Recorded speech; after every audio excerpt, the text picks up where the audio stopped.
محترم بھائیوں بزرگوں، یہ بات تو نص صریح سے واضح ہے۔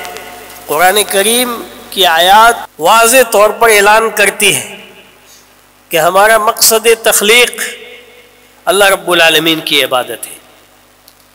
اور اللہ رب العالمین نے جہاں اپنی عبادت کا حکم دیا ہے وہ عبادت جیسے تیسے نہیں ہوگی، منمانی عبادت نہیں ہوگی۔ ہم جس طرح چاہیں اللہ تعالیٰ کی عبادت کر لیں، ایسا نہیں ہوگا، بلکہ اس عبادت کو بتانے کے لیے، سکھانے کے لیے، اس کی تعلیم دینے کے لیے اللہ رب العالمین نے انسانوں میں سے ہی انبیاء اور رسل مبعوث فرمائے، اور ان کے اوپر اللہ تعالی نے آسمان سے کتابیں نازل فرمائی، اور اس کتاب کی روشنی میں تمام انبیاء کرام نے اللہ رب العالمین کی وحی کی روشنی میں، اللہ رب العالمین کی توجیہ و ارشاد کی روشنی میں تمام انبیاء کرام نے اپنی اپنی قوموں کو اللہ کی عبادت کا طریقہ سکھایا اور عبادت بتایا۔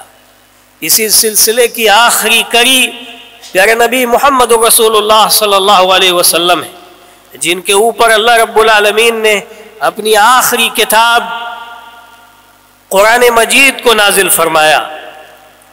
اللہ تعالی نے قرآن اور اپنے نبی کے ذریعے سے ہمیں اپنی عبادت کی تعلیم دلائی، ہمیں عبادت سکھائی۔ جس عبادت کے لیے اللہ نے پیدا کیا، اس عبادت کا طریقہ کار کیا ہوگا، عبادت ہم کس طریقے پر کریں گے اور کون کون سی عبادت کریں گے، وہ ساری تفاصیل قرآن اور صحیح حدیث کے اندر موجود ہے۔ اللہ تعالی نے اسی لیے پیارے نبی محمد رسول اللہ صلی اللہ علیہ وسلم کو مبعوث فرمایا، اور نبی صلی اللہ علیہ وسلم کی بعثت کا بہت ہی بنیادی مقصد یہ ہے،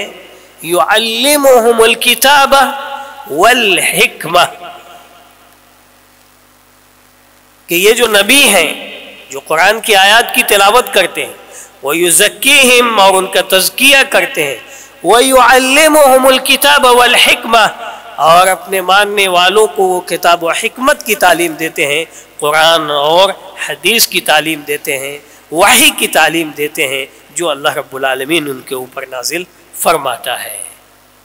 تو یہ بنیادی وظیفہ ہے، بنیادی کام ہے پیارے نبی محمد رسول اللہ صلی اللہ علیہ وسلم کا۔ اس سے یہ پتہ چلا کہ عبادت کون کون سی کرنی ہے، جو بھی عبادت ہے سب اللہ کے رسول صلی اللہ علیہ وسلم نے ہمیں بتائی اور اس کی رہنمائی فرما دی، اور کس طریقے پر ہمیں کرنا ہے پیارے نبی محمد رسول اللہ صلی اللہ علیہ وسلم نے اس کی تعلیم ہمیں دی ہے، اور آج بھی وہ تعلیمات موجود ہیں قرآن اور صحیح حدیث کی روشنی کے اندر۔ پتہ یہ چلا کہ اب عبادت جو ہونا ہے وہ علم کتاب و سنت کی روشنی میں ہونا ہے، کتاب و سنت کی بنیاد کے اوپر عبادت ہونی ہے، جہالت کی بنیاد کے اوپر عبادت نہیں ہوگی۔ جہالت کی بنیاد کے اوپر اگر کوئی عبادت کریں گے اور اس کا طریقہ ہی معلوم نہیں، اس کا طریقہ معلوم نہیں ہے، اور کوئی عبادت کر رہے ہیں ہمیں پتہ ہی نہیں کہ وہ عبادت کے زمرے میں شامل ہے کہ نہیں ہے، تو اس طرح کی عبادتیں اللہ رب العالمین کے ہاں قبول نہیں ہوتی۔ تو جو بھی ہم عبادت کرتے ہیں اس عبادت کی تعلیم لینے کی ذمہ داری ہماری۔ اگر بغیر علم کے ہم عبادت کرتے ہیں تو اس عبادت کی کوئی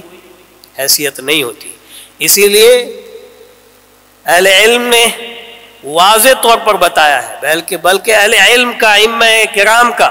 اس بات کے اوپر اجماع ہے کہ اتنا علم جس سے ہم اللہ رب العالمین کی معرفت حاصل کریں، اپنے رب کو، خالق کو، مالک کو ہم پہچان لیں اور ہم اس کی عبادت کر سکیں،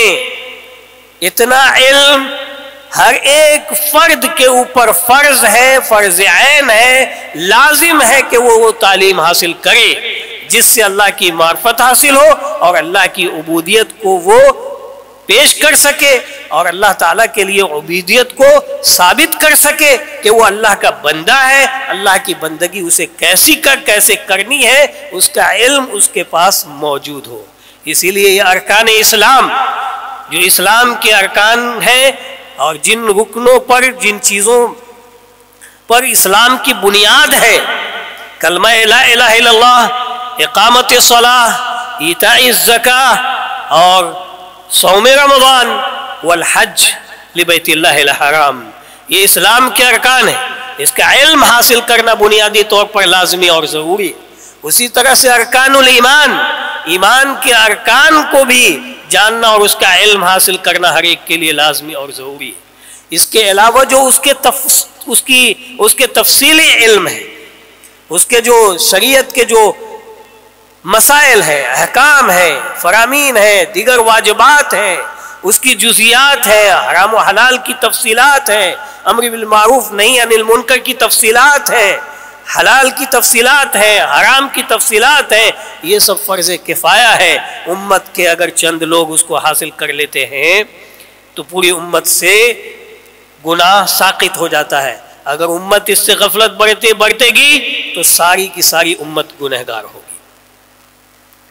اس سے یہ پتہ چلا میرے بھائیوں کہ اتنا علم حاصل کرنا لازمی اور ضروری ہے۔ اللہ تعالی ہمیں اس کی توفیق عنایت فرمائے۔